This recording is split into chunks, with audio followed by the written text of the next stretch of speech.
as to the exact origins of jambalaya. We just know we've been making it here for at least a couple hundred years. So there are many, many different variations of rice dishes around the world because rice is very filling, right?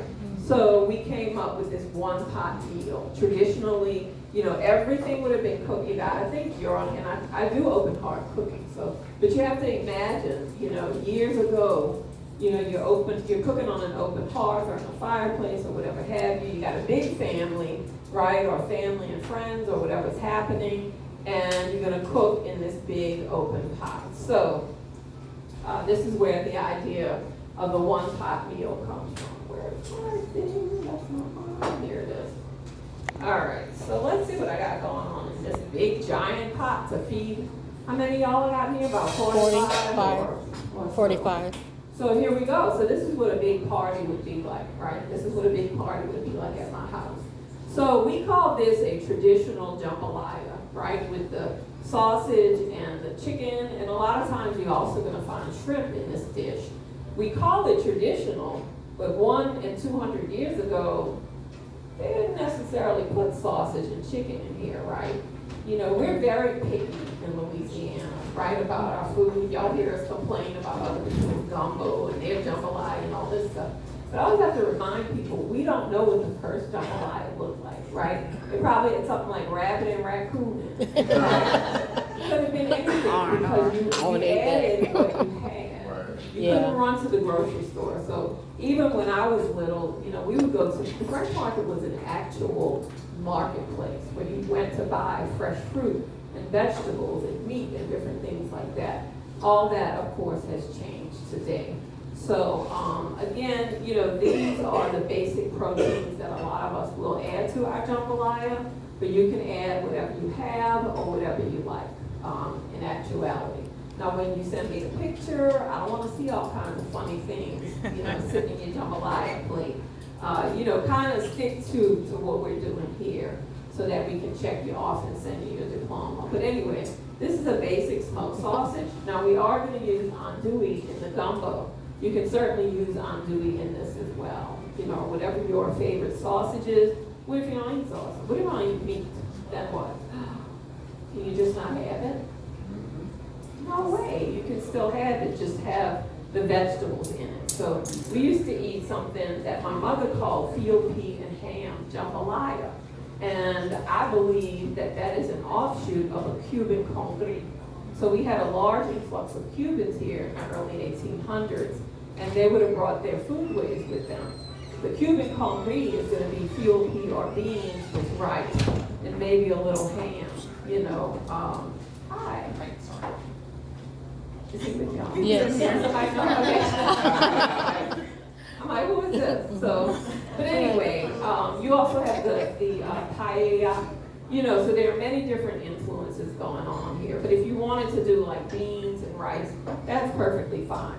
Some places you're going to find more protein ingredients than others, but a lot of places they're going to stretch the dish with a lot of rice because it is a rice-based dish. So you can eat this in one bowl, as we do traditionally, or you can eat it as a side dish. So we eat it on the side of fried chicken, barbecue.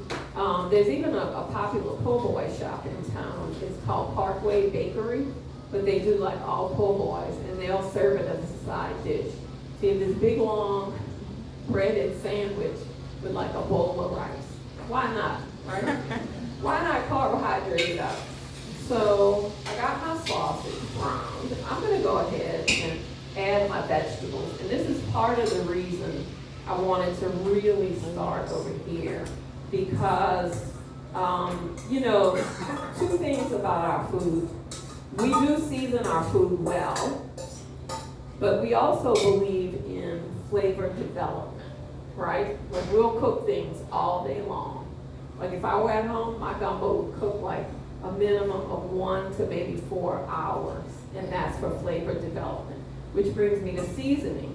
So, you see a lot of these hot sauce shops around town, and everything you see on TV is like, ooh, this is like Cajun hot, this is voodoo hot, and this is, that our food is not traditionally that hot.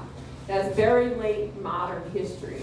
We just want something that's going to accent right? We don't want to burn your palate and spend all day cooking this and you can't taste it, right? So maybe like a dash of cayenne, a dash of Tabasco, maybe a dash of white pepper or black pepper. You know, we just like our food seasoned well, just like other Creole cultures in the Caribbean and around the world. Y'all with me? Yeah. Y'all like y'all hungry or something? Pretty much. So we're gonna let this cook for just a few minutes. Start letting that cook down. So with the gumbo, I've already started the vegetable part, which is why I want to start on this. Also, your rice is gonna have to cook in this same pot too. So we're gonna add all of the seasonings and ingredients, then we add the rice. You just wanna give enough time for the rice to cook through. You know, you don't wanna overcook the rice. That's part of the reason why your proteins should be cooked before you add them to the pot. Because if you put raw chicken in this, your rice is gonna be done before your chicken. And then you're gonna be serving people raw chicken. And then when the lawsuits come rolling in, there's a problem. But anyway, you just wanna make sure everything is cooked. So, and I get a lot of questions about seafood. So seafood, of course, you want all of that peeled, right? You want everything peeled off of those shrimp, and everything else. You don't wanna put like mussels in this, you know, wait for them to open and up. This is not that kind of party, right? You want everything cooked before you add it. Now in my gumbo, I might add chicken on the bone. I'm not gonna do that in jambalaya, because I don't want you to have to pick through anything. I want you to just be able to eat this. So that's the beauty of jambalaya. You know, you got the whole family sitting around, and we're just gonna get our spoons and eat, right? Like we would have back in, what, 1865? 18 something. Even the early 1900s, right? Right. All right. So y'all see that change in color? That color change just means that everything is breaking down and we're developing flavor. So what are the two most important things about our food in Louisiana? Y'all all have to answer at one time. Seasoning. What is it? Seasonings. Seasoning and flavor development, right? So the other thing is you want this, the bottom of this pot, to be overly seasoned, right? You want to over season this. And the reason is because your rice, I don't care what brand of rice you have, it's basically going to be tasteless. So you have to make this taste like something, right? So you want to over season this mix. So I'm gonna go ahead and start adding some seasoning. Now my chicken stock, I've added a little seasoning to that, but I'm gonna put a little bit more in here. So this is Joe's stuff. Joe's stuff was created by Paul Prudhomme, who started the school with a gentleman named Joe Kahn. And it has 18 different spices in it. It only has 2% sodium. So if you're not used to using a lot of seasoning, or if you don't like a lot of seasoning, or if you even have an herb garden, you know, you want to use the mix and then add your own herbs to it, this is your best friend. This is the hot stuff, and this just has a little bit of heat. It's very closely related to that one. This is the Big Kahuna. This is the Bayou Blend. This is the chef's favorite at the school. So this is the most flavorful. It's the most herbaceous, and it happens to be one of my favorites too. I'm gonna go ahead and add some of that. And remember, this is a huge pot. You know, it's gonna look like we're doing a lot of seasoning, but it's really not, because this is a lot. This is probably, how many does your recipe feed? 12. Like, is it 12? Or 12. how many? 12. Okay, 12. So I've had to multiply that a couple. This is a whole different formula, right, for recipe size. So just remember, you want this well seasoned. So one of the things that I like to do too is not only simplify our food ways, you know, in class, but also come up with other types of recipes and other things that you can do with these same recipes. So I have everything in this pot, right? I have my Trinity, which is onion, celery, bell pepper. I have my sausage in there. I don't have any stock in this. I'm gonna add my garlic because it's about that time. You know, you want to add the garlic too early, and you don't want to burn your garlic. You have to be very careful with that. But one of the things that I like to do, if I have a lot of company, and maybe they're going to spend the night, or people are coming for breakfast, I will make like a really nice pot of grits, like some really stiff, thick grits. and I'll take a glass baking pan and spread some butter, and then I'll spread the grits out about an inch thick, and then I'll take this mixture and spread it out on top of the grits. Then I'll beat like 2 dozen eggs, add a little bit of milk so it can fluff up, a little bit of seasoning, pour that over this mix, and then maybe do some Gruyere cheese or whatever my favorite kind of cheese is. Put it in the oven, let the eggs cook through, and you have a breakfast jambalaya casserole. What? So, I'm just saying, all kinds of stuff you can do with this. So I just had it. What happened back? What's happening? We said we want that. Like, wait a minute. That wasn't the plan. So this is dehydrated sliced garlic. So this is just gonna rehydrate in the pot, and it's just gonna give you an extra little bite.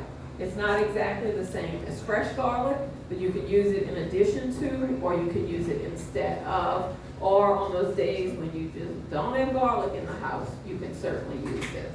So I'm just gonna add a little bit of this, just so you can see what it's like. That's not a lie, y'all. Everybody, you know, when we do the seasoning, like, oh my God, that's a lot of seasoning. It's really, I mean, this is a big pot, so it'll be fine. It'll be just fine. All right, so we got that going. That looks pretty good, wouldn't y'all say? Smells good. Looks pretty good. All right, let's stop. Put a little J in there. So I'm gonna go ahead and add my chicken. This is rotisserie chicken that's been cut off the bone. We're gonna add that into the pot.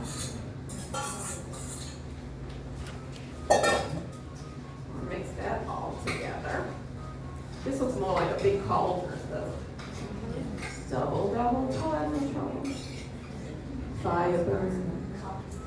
Who said that? Of course you did. He comes to town with a witch's crown, sparkling little fairy dust, doing incantations in my classroom. So you going on a ghost tour while you're here? Oh, you did? Was it? Yeah, really enjoyed it. And you can't tell me you saw a ghost. I didn't see one today. You saw one today? No, I didn't see one today. You saw one yesterday? I saw one a few years ago. Sounds good. And you didn't run into him again? Because they're making sure nobody. What kind of questions? How you doing? How you doing? Y'all, how many of y'all going to festivals? Y'all only got like 4 festivals this weekend. Yes. Barbecue and Blues, which is amazing, in Lafayette Square. That starts at 5:30 today, if anybody was looking for anything else to do. There's also the Oktoberfest on Bayou St. John. There is the Hispanic Cultural Festival across the river. And there's the Gentilly Festival, which is kind of east of the French Quarter. So, and there's all kinds of other stuff, book signings and all kinds of stuff. All kinds of stuff. All right, so y'all see how that's going? So I'm gonna add a little bit of browning liquid to this. And why is that?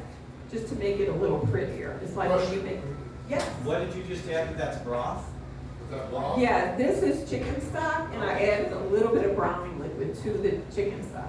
Thank you for asking me that, because you can use whatever type stock you want. You know, that's totally your preference. I'm gonna add a little bit more browning liquid to this, just because I want it to be pretty. You can use whatever browning liquid you like. You know, browning liquid is mostly used to brown your gravy, right? So we use it just to give a little bit more color to the jambalaya. Again, you can use whatever brand you like. This is a very common, inexpensive brand if you like this one. If you don't want to add it, you don't have to. So browning liquid is basically just boiled down vegetables. They've been making it since the 1800s. So, and then they strain the vegetables out and you got the browning liquid. And that's that. That's all she wrote. So I'm going to mix this up, and then we're going to taste to see that it's pretty strong flavoring going on in the pot.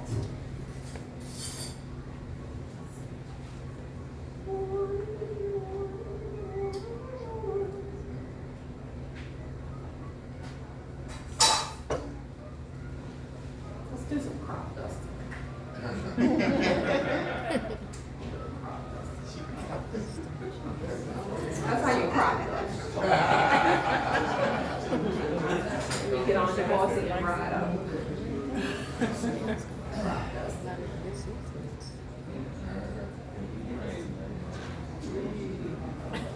I know it looks like a lot, doesn't it? Oh my goodness.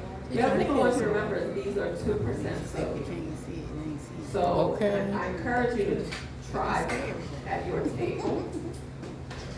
Any seasoning really you buy around town, I would encourage you to test it, before you buy it if you can, because they're not all created equal, and some of them are going to be more salt or this or that, and you get home and you're like, oh, I don't like this, and you wasted your money. Please. So Thank you. here we go. Ralphie water.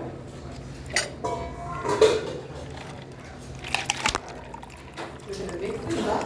This is parboiled long grain rice. I'm just gonna mix this up.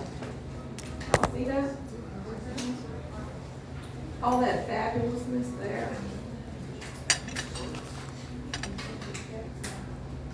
All right, let's do this. Let's get to work. I thought she was already working. I didn't hear y'all. I'm sorry. What did you say? What did he say? Parboiled means that it's partially cooked by the manufacturer. It's gonna have it on the pack. It'll have it on the bag. It'll say PAR-boiled. So, it just means it's partially cooked by the manufacturer. Y'all cook a lot, don't you? Do y'all cook a lot? Because y'all asking all the questions. They got all the good questions too. What are you doing? All right, so look. That look like I'm just gonna give this a little swirl, and then I'm gonna add. What did that say? So here's the Oh, deal, 4.5 y'all. ounces. This burger, we usually have two stoves to work from, but I just have one and a half. So, actually, Jalen. Okay. That's nice pictures. All right. I was looking at it. So I'm gonna get But it's this pretty. pot. I mean, it's nice. I'm gonna actually do this now because it's gonna be really heavy once I add this to it. So I'm gonna get it back here. Beautiful.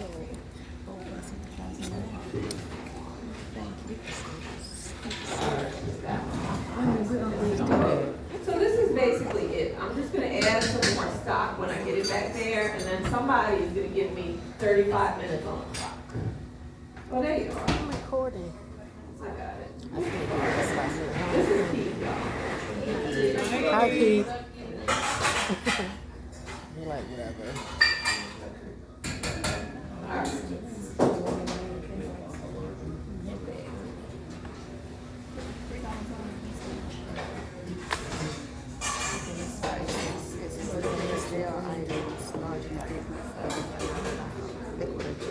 Oh, okay. All right, who's got my timer? Anyone? Anyone? Thank you. Okay. 3.4 ounces are not allowed. So 3.4 is okay. It don't matter if it's solid. Okay, let's hope that keeps working. All right, so now.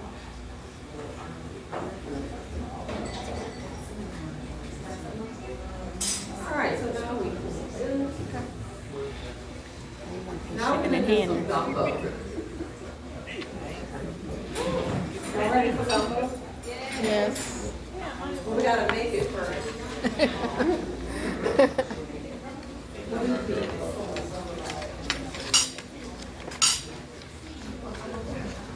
All right.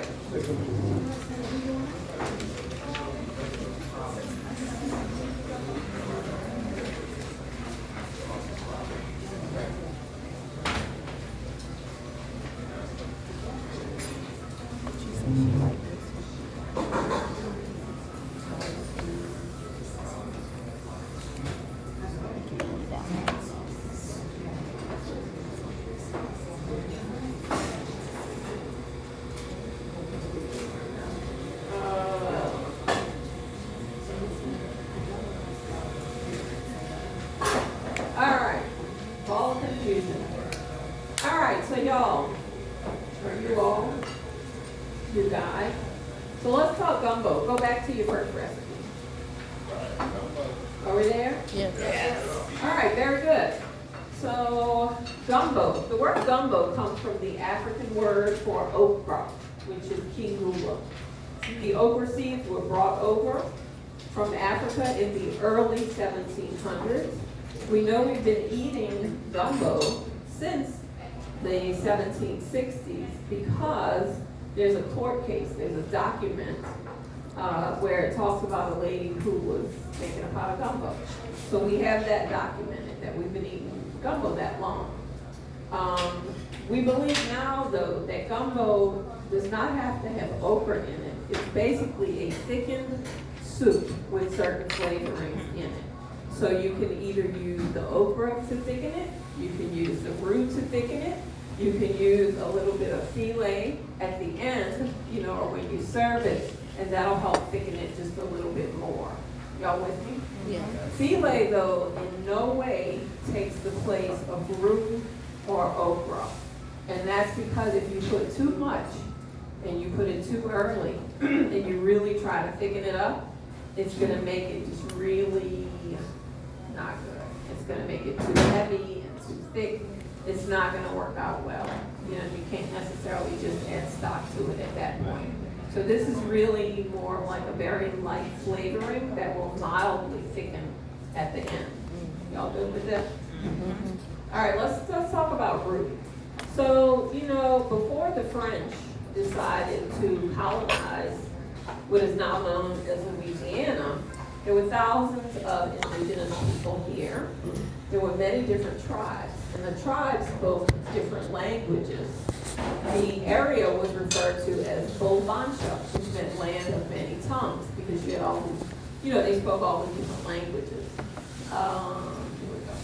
All right, so the French decided in 1682 to claim Louisiana, but they didn't actually come back and settle until 1699, and that was around present-day Mobile.